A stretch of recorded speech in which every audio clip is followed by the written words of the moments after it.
ദൈവത്തിന്റെ അതിപരിശുദ്ധമായ നാമം മഹത്വപ്പെടുമാറാകട്ടെ. ദൈനംദിന അപ്പം എന്ന അനുദിന വചനചിന്തയിലേക്ക് ഏവർക്കും സ്വാഗതം. ഇന്ന് ഒരുമിച്ച് ഒരിടത്ത് ഒത്തുകൂടി എന്ന വിഷയത്തെ ആസ്പദമാക്കി ചില കാര്യങ്ങളെ നമുക്ക് ചിന്തിക്കാം. അതിനാധാരമായ ഒരു വാക്യം വായിക്കാം. ഉൽപ്പത്തി പുസ്തകം 1-ാം അധ്യായം 9-ാം വാക്യം. ദൈവം ആകാശത്തിന് കീഴിലുള്ള വെള്ളം ഒരു സ്ഥലത്ത് കൂടട്ടെ, ഉണങ്ങിയ നിലം കാണട്ടെ എന്ന് കൽപ്പിച്ചു. അങ്ങനെ സംഭവിച്ചു. സൃഷ്ടിയുടെ 3-ാം നാളിൽ ദൈവം ആകാശത്തിന് കീഴിലുള്ള എല്ലാ വെള്ളങ്ങളെയും ഒരു സ്ഥലത്ത് ഒരുമിച്ച് കൂട്ടി.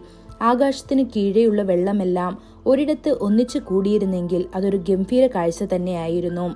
ദൈവം എല്ലാ വെള്ളങ്ങളെയും ഒരിടത്ത് ശേഖരിച്ചതുപോലെ കർത്താവായ യേശുവിൽ വിശ്വസിച്ച് സ്നാനം സ്വീകരിച്ച എല്ലാവരെയും അവൻ ഒരിടത്ത് കൂട്ടിച്ചേർക്കുകയും അവന്റെ സഭയായി പണിയുകയും ചെയ്യുന്നു. വിശ്വസിക്കുന്നവരെയെല്ലാം കർത്താവ് സഭയിൽ അനുദിനം ചേർത്തു. ആദ്യ ദിവസം സൃഷ്ടിക്കപ്പെട്ട വെളിച്ചം വീണ്ടെടുപ്പിന്റെ ഒരു നിഴലായിരുന്നു. 2-ാം ദിവസം സൃഷ്ടിക്കപ്പെട്ട ജലം സ്നാനത്തിന്റെ ഒരു നിഴലായിരുന്നു. ആകാശം അഥവാ വിധാനം വിശുദ്ധ ജീവിതത്തിന്റെ ഒരു നിഴലായിരുന്നു. 3-ാം ദിവസം ഒരിടത്ത് ഒന്നിച്ചു കൂടിയ വെള്ളം സഭയുടെ മുന്നൊരുക്കമാണ്. വിശ്വാസികൾ അവരുടെ താല്പര്യങ്ങൾക്കനുസൃതമായി ജീവിതം നയിക്കരുതെന്നാണ് കർത്താവ് ആഗ്രഹിക്കുന്നത്. മറിച്ച് ഒരു ശരീരമായി സഭയായി നിർമ്മിക്കപ്പെടണം. അതിനാൽ നിങ്ങളെയും എല്ലാ ആട്ടിൻകൂട്ടത്തെയും ശ്രദ്ധിക്കുക. പരിശുദ്ധാത്മാവ് നിങ്ങളെ മേൽവിചാരകന്മാരാക്കിയിരിക്കുന്നു. അവൻ തന്റെ രക്തത്താൽ വാങ്ങിയ ദൈവത്തിന്റെ സഭയെ മേയ്ക്കുക എന്ന് അപ്പോസ്തല പ്രവൃത്തികൾ 20-ാം അധ്യായം 28-ാം വാക്യത്തിലും സങ്കീർത്തനം 133-ാം അധ്യായം 1-ാം വാക്യത്തിൽ ഇതാ സഹോദരന്മാർ ഒത്തൊരുമിച്ച് വസിക്കുന്നത് എത്ര ശുഭവും എത്ര മനോഹരവുമെന്നും പറയുന്നു. ഒരു വിശ്വാസി എന്ന നിലയിൽ നിങ്ങൾക്ക് സഭയിലെ ദൈവമക്കളുമായി കൂട്ടായ്മ ഉണ്ടായിരിക്കണം. വീണ്ടെടുക്കപ്പെട്ട ദൈവമക്കൾക്ക് ആത്മീയ കൂട്ടായ്മ പ്രധാനമാണ്.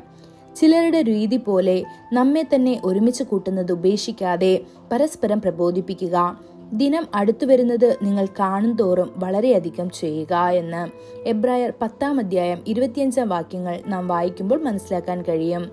ആദ്യകാല അപ്പോസ്തലന്മാരുടെ കാലത്ത് സഭകൾ വിശ്വാസത്തിൽ ശക്തമായിരുന്നു. വിശ്വാസികൾ പെരുകി.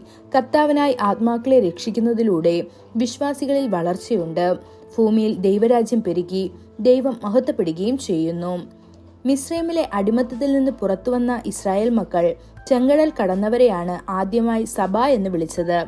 അവർ ദൈവത്താൽ തെരഞ്ഞെടുക്കപ്പെട്ടവരും വേർപിരിക്കപ്പെട്ടവരുമായിരുന്നു.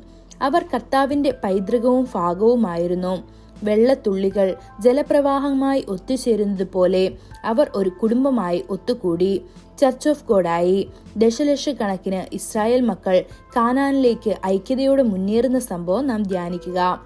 അത്തരം ഐക്യത്തിന്റെ അനുഗ്രഹങ്ങൾ എത്ര അത്ഭുതകരവും സമ്പന്നവുമാണ്.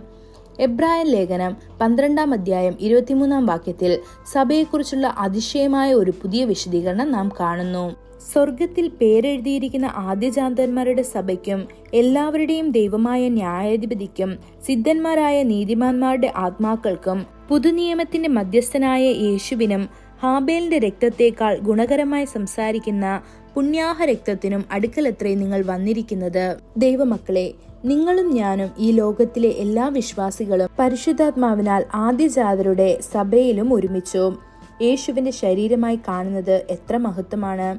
ഈ വചനങ്ങളാൽ ദൈവം നമ്മെ ഓരോരുത്തരെയും അനുഗ്രഹിക്കുമാറാകട്ടെ. കൂടുതൽ ധ്യാനത്തിനുള്ള വാക്യം എഫേസ്യർ 5-ാം അധ്യായം 27-ാം വാക്യം.